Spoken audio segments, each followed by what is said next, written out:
In this question, it is given that let A equal to the set of complex numbers satisfying this condition, B equal to the set of complex numbers satisfying this equation, then A intersection B, that is you have to find all the complex numbers which satisfy this condition and this condition both. These are the choices. First of all, we'll see that this inequation represent what, and then I will explain the locus of this equation. It is clear that this means mod of z plus 1 upon z minus 1 is less than 1. That is mod of z minus 1 is less than mod of z minus 1. That is, I can say z is a complex number such that its distance from minus 1 is less than its distance from 1. That is, in complex plane, I will say if minus 1 is here, 1 is here, the complex numbers lying on this side of y-axis, note that this point is midpoint of A and B. All the complex numbers lying on this side of y-axis will satisfy this inequation, because for any of the points on this side, this distance is less than this distance if this is the point P.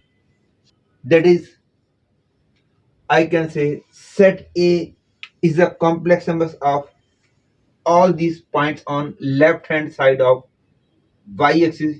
Not even the points on y-axis will satisfy this equation because lesson is there. And to understand the other part, first of all, let me explain you this concept that suppose these are the two lines and point of intersection has affix z1, this point has affix z2, this is the point having affix z3, and this angle is theta. Suppose you have to find the angle theta. Then for finding the value of theta, first of all mark anti-clockwise direction in the angle.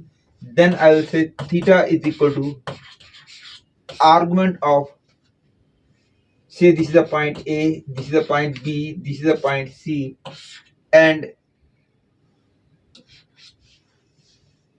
this is AB vector, this is AC vector. Note that the vector from where the angle is starting, that vector is to be written in the denominator. The vector where the angle is ending, that vector is to be written in the numerator, and this is equal to theta. That is, I can say theta is equal to argument of, here z2 minus z1 will be written here, z3 minus z1 will be written, because this means complex number of C minus complex number of A, and this means complex number of B minus complex number of A. And in case if this direction is clockwise, then the value of angle will be negative. Now argument of z minus 1 upon z plus 1 is equal to 2 pi by 3. This implies that argument of AP vector BP vector is equal to 2 pi by 3, and in complex plane, this is the point A having complex number 1, this is the point B having complex number minus 1, and this is the point P having complex number Z, and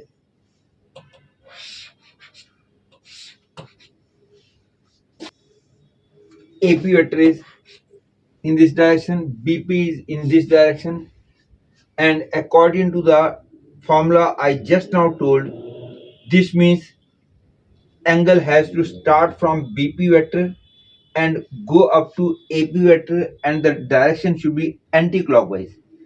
It is BP This direction is anti-clockwise.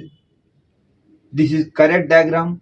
But had I taken the point P below, then that would be wrong diagram, because in that case angle would start from BP and go up to AP, and this direction would have become clockwise.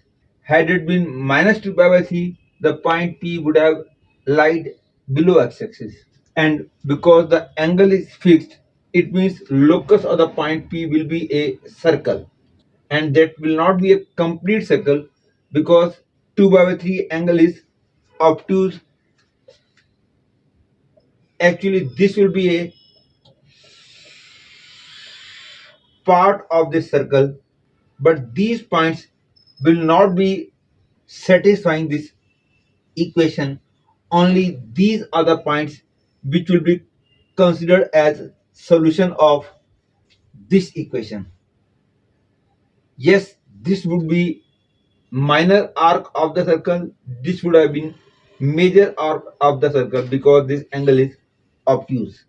Hence, to satisfy this equation, the complex number should be lying on this arc of the circle, excluding the points A and B. And just now I had proved that the set A represents set of all complex numbers lying on left side of y-axis. Hence, the complex numbers satisfying both the conditions are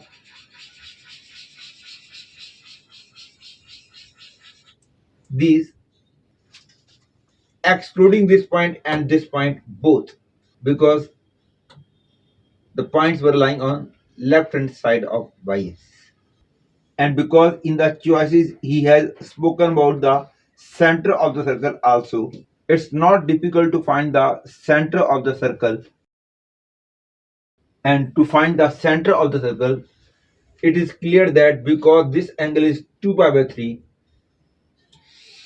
if this is the center, note that this is the minor arc. This angle would have become 4 pi by 3. 4 pi by 3 means this is 2 pi by 3. That is, this is pi by 3. That is, this length would have become 1 cot pi by 3 with negative sign. That is minus 1 by root 3. Hence, we have concluded that the portion of circle lying in second quadrant and with 0 comma minus 1 by 3 as center of the circle, that is these points, will satisfy both the conditions. Hence I can say B is the correct choice.